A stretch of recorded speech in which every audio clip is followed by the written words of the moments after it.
Hey guys, today it's going to look a little bit different. We're on my iPad today because we're traveling and I wasn't able to record on my laptop. So, today we're starting period 5. And period 5 is 1844 to 1877.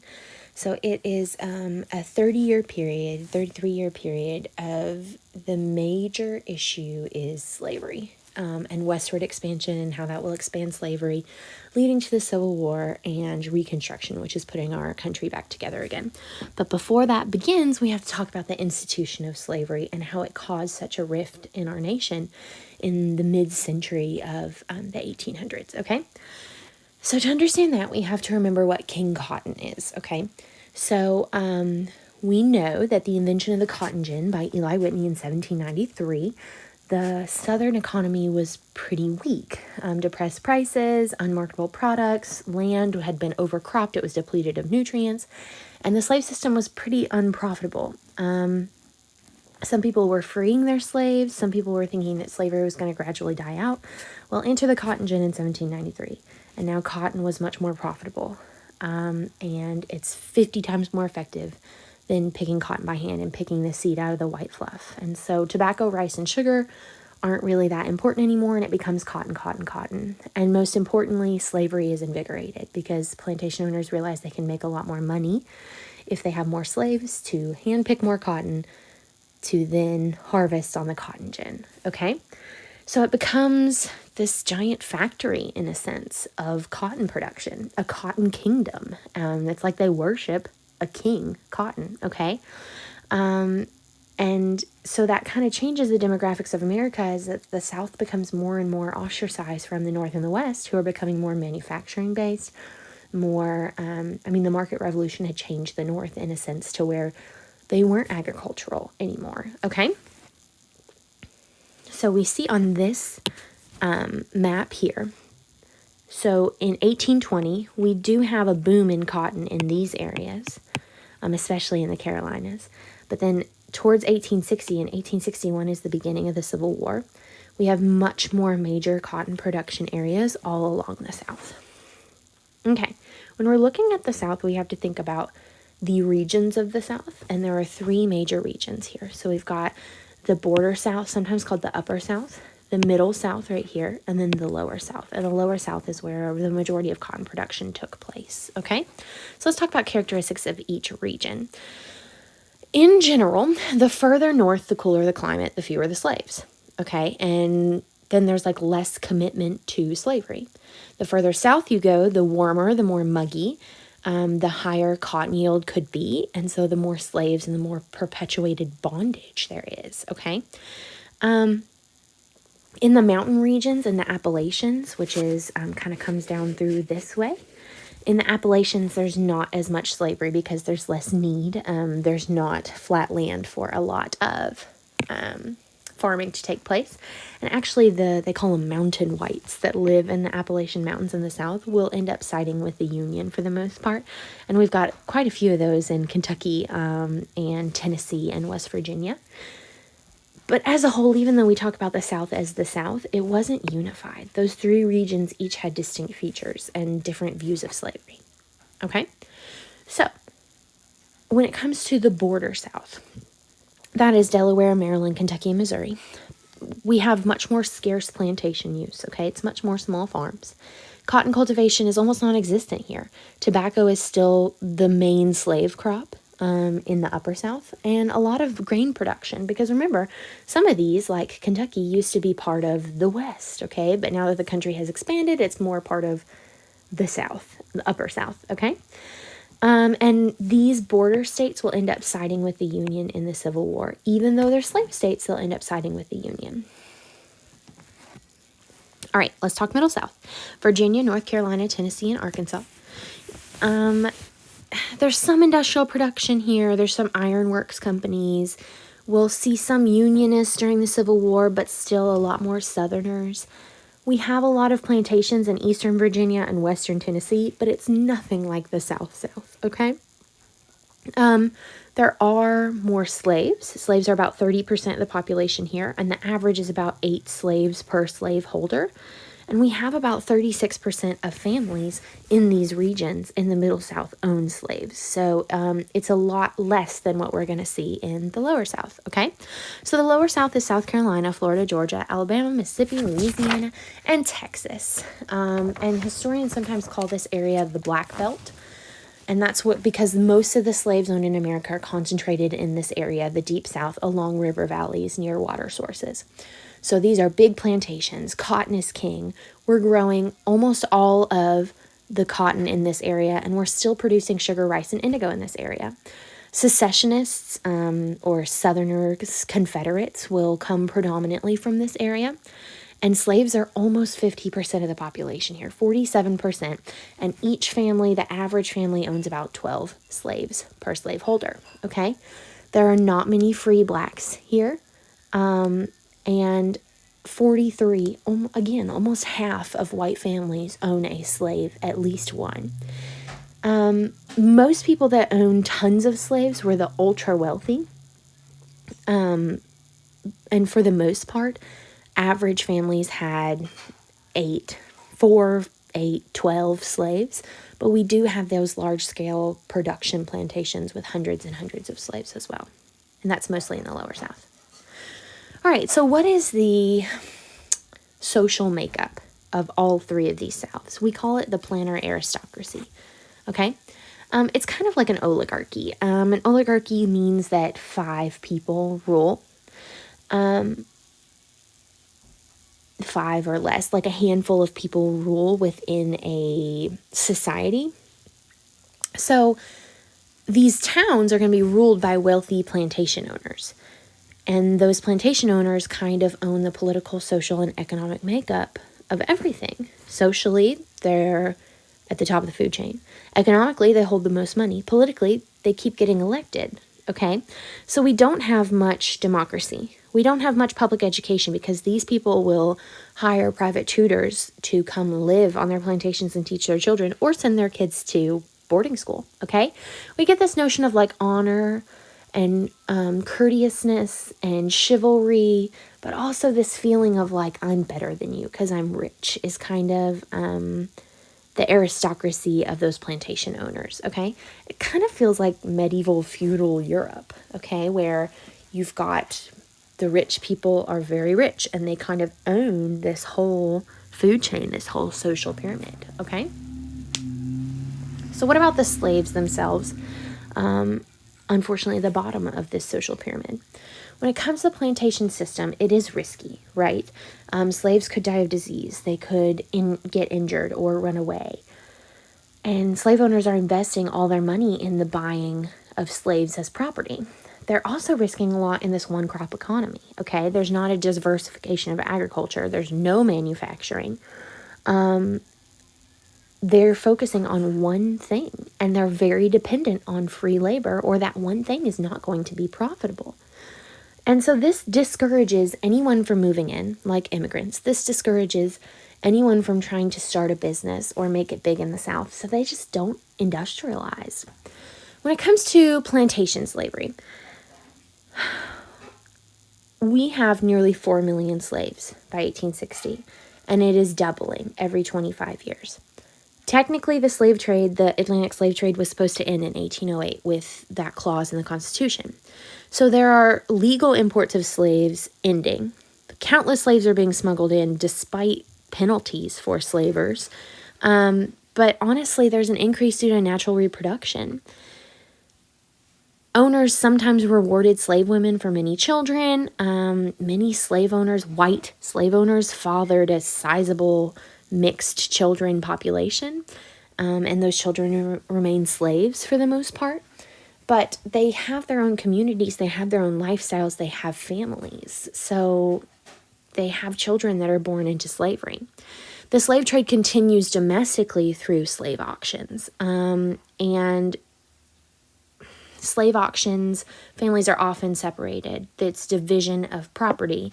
It's children, once they're a certain age, are allowed to be sold away from their parents. And that age was sometimes 12, and it was fudged even lower than that, okay? Punishment is extremely brutal to send a message to other slaves. Don't defy your master's authority. Don't defy your master's orders.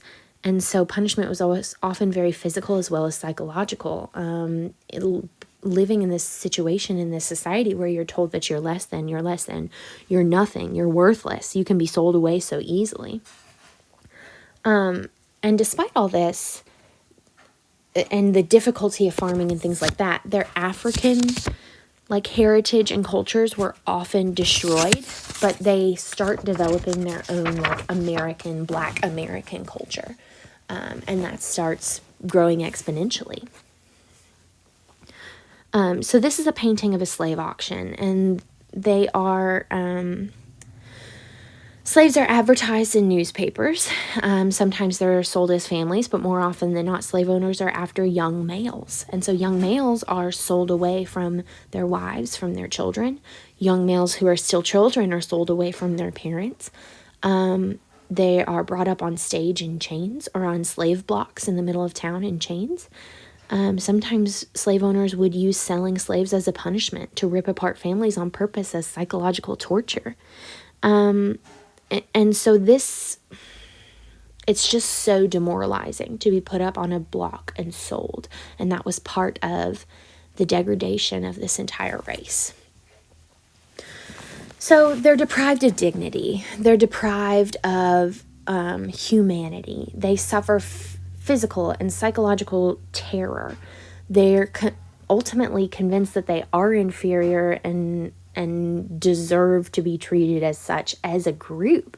They're denied an education. It was seen as dangerous to give slaves any idea of freedom or reading or buying their freedom or anything like that. And however, they fought back, okay? We call this slave sabotage. They sabotage their master's system. They might poison food. They might break tools. They might steal supplies. They might work slow. Some of them go a little bit farther and try to escape. And most of the escapees see some success if they were in the border South or the upper South. It was next to impossible to escape from the lower South. You just had so much ground to cover before you could get to the North. And that's where the Underground Railroad came from. So we're going to be reading about the Nat Turner Rebellion in class. So we're going to skip over this right here. But essentially, it's Nat Turner, who is a slave, rebels and kills 60 white Virginians, including women and children. And the significance is it produces a wave of anxiety among Southern plantation owners, and they start clamping down harsher laws on slaves. We'll read about that in class, okay? So we will see more slave codes put into effect to try and deter slave rebellions like Nat Turner's, like free blacks taking away a lot of free black rights. So even if you become free, it's still not a great deal. Not allowing free or enslaved blacks to become educated, prohibiting their right to assemble, and watching them in church, watching them when they do gather legally, like in church, okay?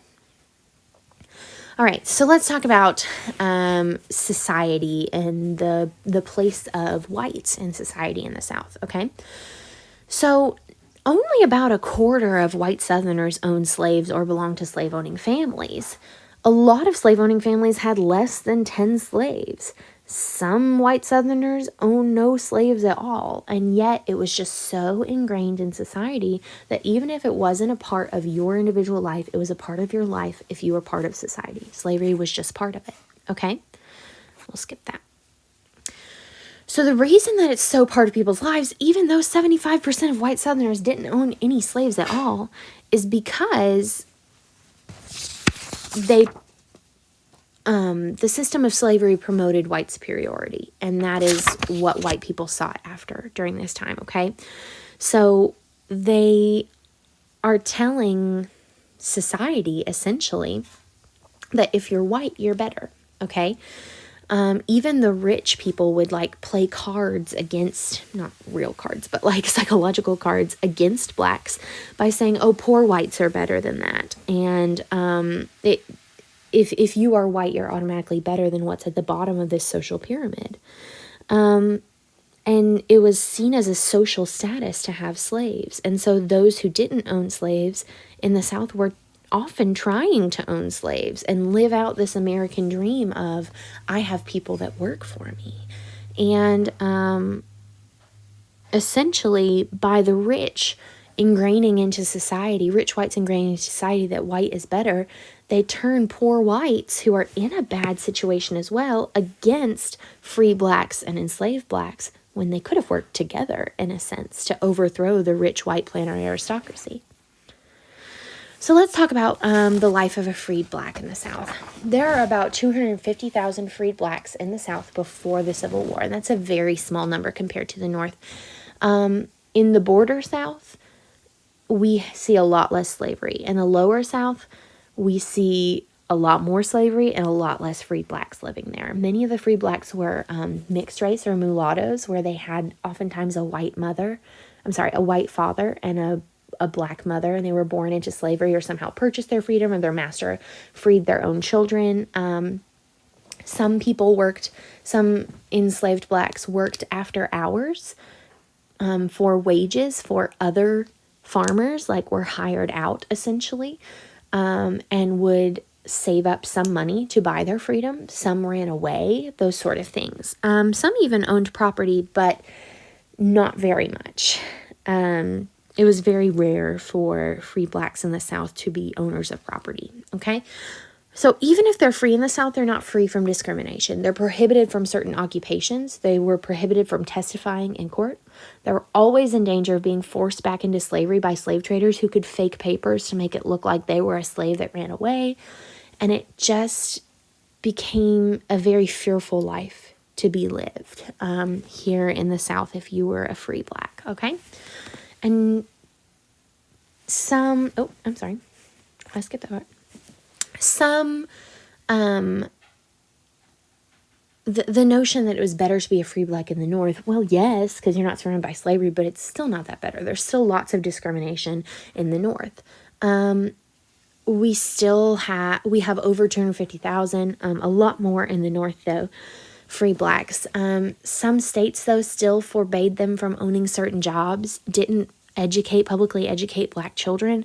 Some states and local districts denied them suffrage, wouldn't let them vote. A lot of places in the North, actually the majority, segregated blacks in public facilities, and free blacks in the North did not get along with Irish immigrants because they all competed with jobs with each other. So Northerners weren't perfect. They were not major abolitionists even at the outset of the war. They weren't great humanitarians. They still had intense race prejudice. There was still a lot of anti-black feeling in the North. They just didn't like the institution of slavery. Many of them didn't like it because it gave the South an economic advantage. It wasn't because they were good humans, in a sense. So when we talk about abolition, keep in mind it's a small movement to begin with. And it doesn't really hit its peak until the end of the Civil War. So the idea of abolition is demanding the immediate end of slavery. And the abolitionist movement is definitely in the North to begin with. We're going to skip that. Here we go. So it kind of starts in the 1830s, the Second Great Awakening. The Second Great Awakening kind of convinced abolitionists that slavery is a sin and that God did not intend for humans to be treated in such way. And so this spread of religion and belief in the perfectibility of man, and that we need to do good works and get rid of the sin in our life and eliminate it, kind of led to the sphere of getting rid of the institution of slavery. So that's kind of where the abolitionist movement starts. And there are some radical abolitionists like William Lloyd Garrison who calls for immediate abolition long before it's popular to do so. He writes a newspaper called The Liberator, and it's like militant, an anti-slavery newspaper in Boston. And some people see it as very virtuous in the North, and he even believes that the North should secede from the South because the South is so full of this sin of slavery. Now, obviously, that didn't happen, but that's very radical. But what the Liberator did was inspire abolitionists to found the American Anti-Slavery Society. So William Lloyd Garrison and others, there he is, began the American Anti-Slavery Society.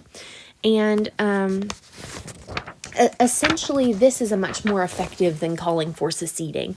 It's like an awareness campaign, essentially, to end slavery immediately. Some people some people believe that we don't need to fight to end slavery. We need to talk it out diplomatically. Some people were like, nope, this is going to end in a war and we got to fight it to end slavery. And those people were right. But eventually towards the end, the people that were anti-war and let's end it diplomatically realized that it wasn't going to ever end diplomatically. So how did the South respond to abolition and the anti-slavery movement? Okay. Obviously, they're fearful of the Nat Turner Rebellion and slaves rebelling because half of their population is African-American slaves. We also saw in the tariff crisis, the tariff wars of 1832, that South Carolina was willing and ready to secede at the drop of a hat if they disagreed with the federal government. Okay? And then the South is fighting this battle of more abolitionists in the North, spreading their propaganda and trying to get it published in the South. So abolitionist literature is penetrating the South and making people think that this is a bad thing, as it is, okay? So how do they respond to this?